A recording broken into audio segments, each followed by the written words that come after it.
brother. Ben, today we are going to delve into one of my favorite series ever, Toy Story, and we are going to learn the truth about Andy's mom.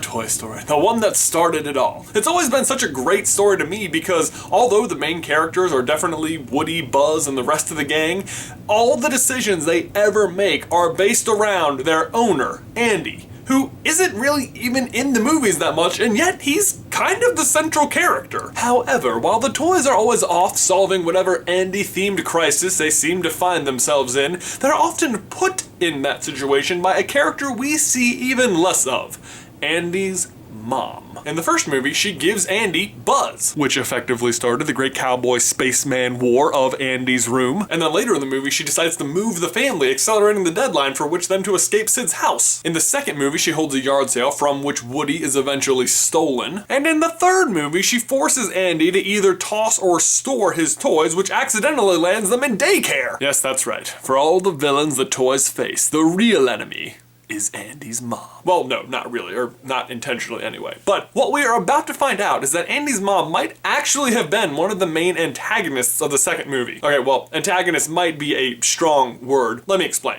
Our story starts with a hat. This hat, worn by Andy in Toy Story 1. Does it look familiar to you, Ben? Are you sure?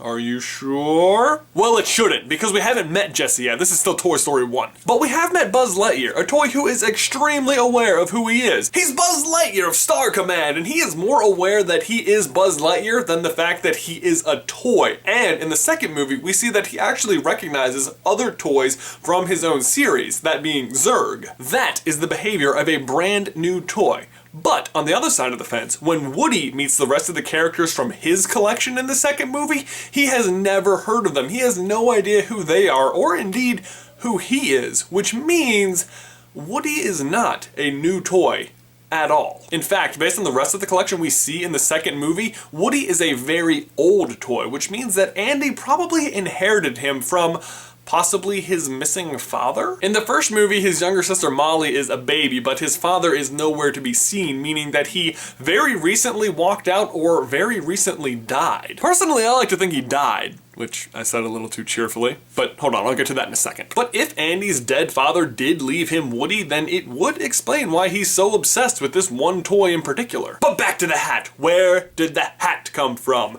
Ben, this is where it gets interesting, because I believe that that hat came from Andy's mom. And unlike the guesswork we have to do with Andy's father, I think we can prove it. After we meet Jessie in the second film, we see that she is wearing the exact same hat, which begs the question, why is Andy wearing a girl's hat? Unless it came from a female figure in his life, like his mother. But then there's really no proof of his mom owning the hat. Or is there? Take a look at this shot of Jessie in the room of her former owner, Emily. What is that on the bed? Could it be the hat? During Jessie's flashback to her time with Emily, we see a lot of the decor in Emily's room. It's definitely late 60s, early 70s.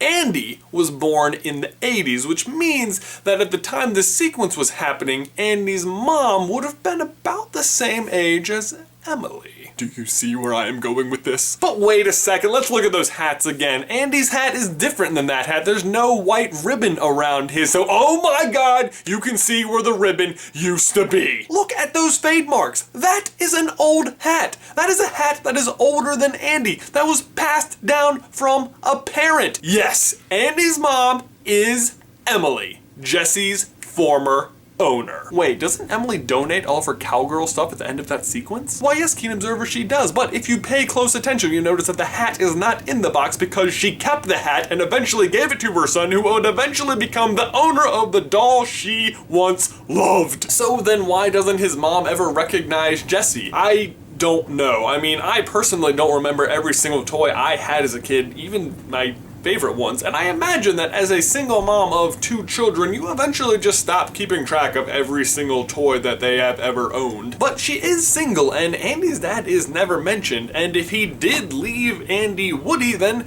why not bring it up? Well, my thought is that it would give Andy another reason to love his toys other than childlike joy and innocence. Loving a toy because it has sentimental value to you sends a completely different message. Plus, I think that would really change Woody's role. It would kind of make him serve as the father figure Andy never had, which I'm not sure is what they're going for, although it might be what he is anyway. Anyway, I just love Pixar and I was so excited to read this theory, which for the record, I did not come up with. This was written by the brilliant John Negroni. I am just spreading the love. I will leave a link down to his full article about the truth about Andy's mom down in the description below. My question for you guys is, what do you think happened to Andy's dad? And do you think this is true? Is Emily Andy's mom? That is just too cool and it seems so plausible. I love it. Let me know down in the towel section below, and I will see you in another life, brother. One more thing, if you are not familiar with the full Pixar theory, which unites all of the Pixar movies into a single timeline, you can watch my full video on that right here. And then, before you leave a comment telling me how wrong I am about everything, you can watch the frequently asked questions video right here. Additionally, I will leave a link to the full Pixar theory, also written by John Negroni, down in the description below, so feel free to check that out. It is definitely worth a read. That's all for me. Don't forget to be awesome.